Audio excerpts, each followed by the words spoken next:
Neelam Mishra channel में आपका स्वागत है। आज मेरे पास एक स्टोरी है, सभी बच्चे ध्यान से सुनना है ना। कर भला तो हो भला। अगर हम किसी दूसरे के लिए अच्छा सोचेंगे तो ऐसा हो नहीं सकता कि हमारे लिए अच्छा ना हो। तो क्या आप लोग ये स्टोरी सुनना चाहोगे? हाँ हाँ हाँ। Okay, thank you.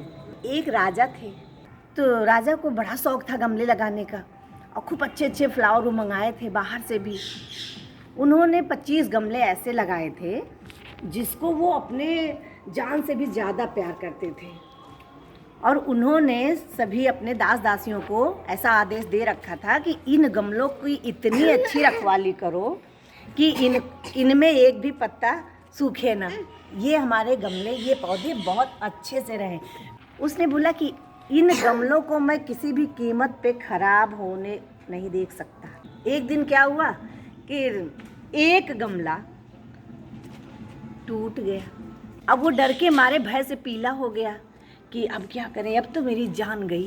राजा को जैसे पता चला, राजा गुस्से में आग बबूला और सीधे उसको मृत्यु दंड का आदेश सुना दिया और बोला कि 2 महीने के बाद तुम्हें मृत्यु दंड मिलेगा।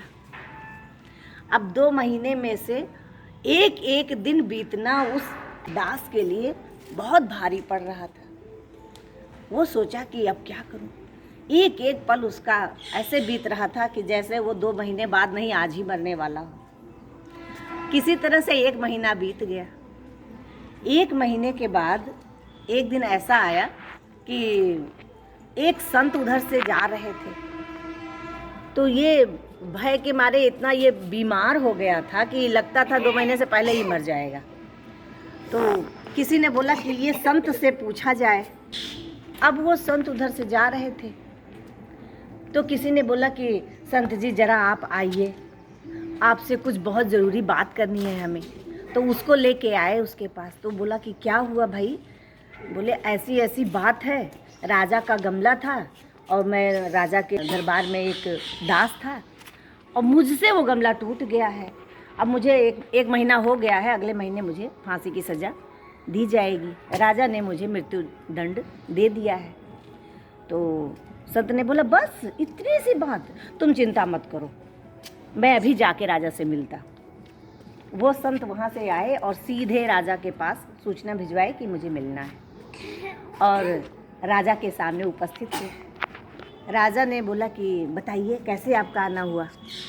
तो बोले कि अरे आपका जो गमला टूट गया है, मैं उसी के लिए बात करने आया। तो बोले कि अरे तो बहुत अच्छा हुआ, मेरी तो पूरी जान ही अटक गई है जब से वो मेरा गमला टूटा हुआ। तो बोले कि अच्छा कहाँ है, मुझे ज़रा दिखाइए अपने गमले को, मैं उसे ठीक कर सकता हूँ। तो बड़े खुश हुए राजा, कह रहे वाह ये तो बहुत अच्छा है, मेरा गमला ठीक हो जाए। लेके गए उसे अपने बागीचे में, जहाँ पे वो 25 खास गमले रखे हुए थे। बाकी राजा का बागीचा तो खूब बड़ा था, लेकिन जहाँ वो 25 गमले जो उनके बेशकीमती गमले थे, जिसको राजा बहुत ज़्यादा, जान से ज़्यादा भी प्यार करता था, मानता था, तो उस वाले गमले के पास ले गए और बोले कि ये है मेरे 24 गमले इधर है, एक गमला टूट गया है, बाकी 24 बचे हुए हैं। तो उन्होंने बोला ठीक है।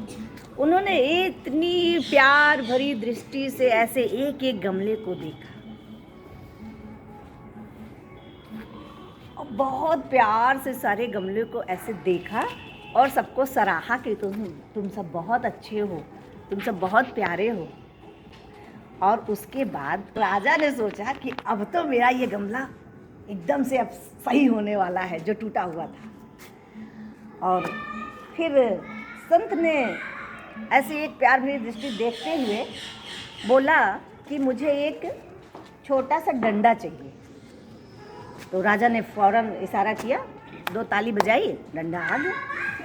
और संत ने वो डंडा लिया और उसने एक सिरे से एक एक करके सारे गमले तोड़ दिए। तो राजा सोच रहा है ओ हो लगता है ये भी कोई तरीका है। संत लोग बड़े चमत्कारी होते हैं, जरूर ये कोई तरीका है, हो सकता है इसके तरीके से ये हमारे सारे गमले सही हो जाए। तो राजा बहुत ध्यान से उसको देख रहा है और जब संत ने सारे गमले तोड़ दिए, 24 के 24, कितने गमले थे?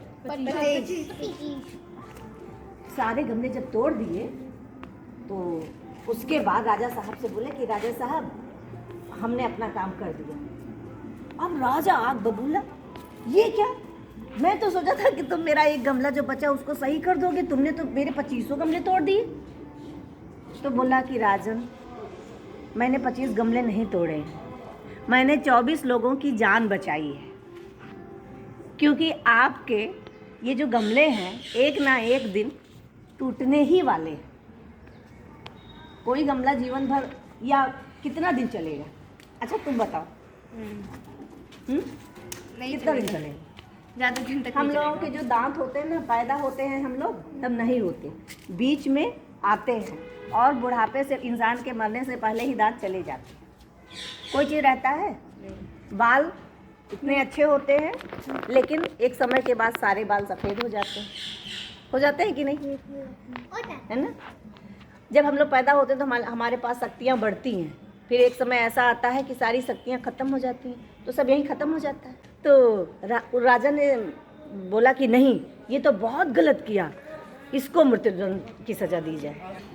अब उनको भी सज़ा मिल गई, संत को भी। तो ये हुआ कि भाई इनको क्या सज़ा दी जाए। अब राजा सोच रहे थे कि ये चूँकि ये तो संत है, अगर इसको हम फांसी पे लटकाएंगे तो हो सकता है प्रजा में विद्रोह हो जाए, प्रजा मेरी गुस्सा करे। राजा ने बोला कि एक काम करते हैं, इसको हाथी के नीचे कुचलवा के मार देते हैं, है ना? तो राजा ने हाथी को एक बुलवाया जो बहुत बिगड़ैल हाथी था, और उसको बुलवाया और बोला कि इसको ऐसे इनके सामने रखो कि ये उसको कुचल दे और ये संत मर जाए। तो वो हाथी आया उधर से, और हाथी ने इसे देखा संत को, और संत एकदम आराम से वो जहाँ पे उसको लिटा दिया गया था वो एकदम धीरे से ऐसे लेटे हुए हैं, मंद मंद मुस्कुरा रहे हैं, और अपने मन में सोच रहे हैं कि मैंने तो 25 लोगों की जान बचाई।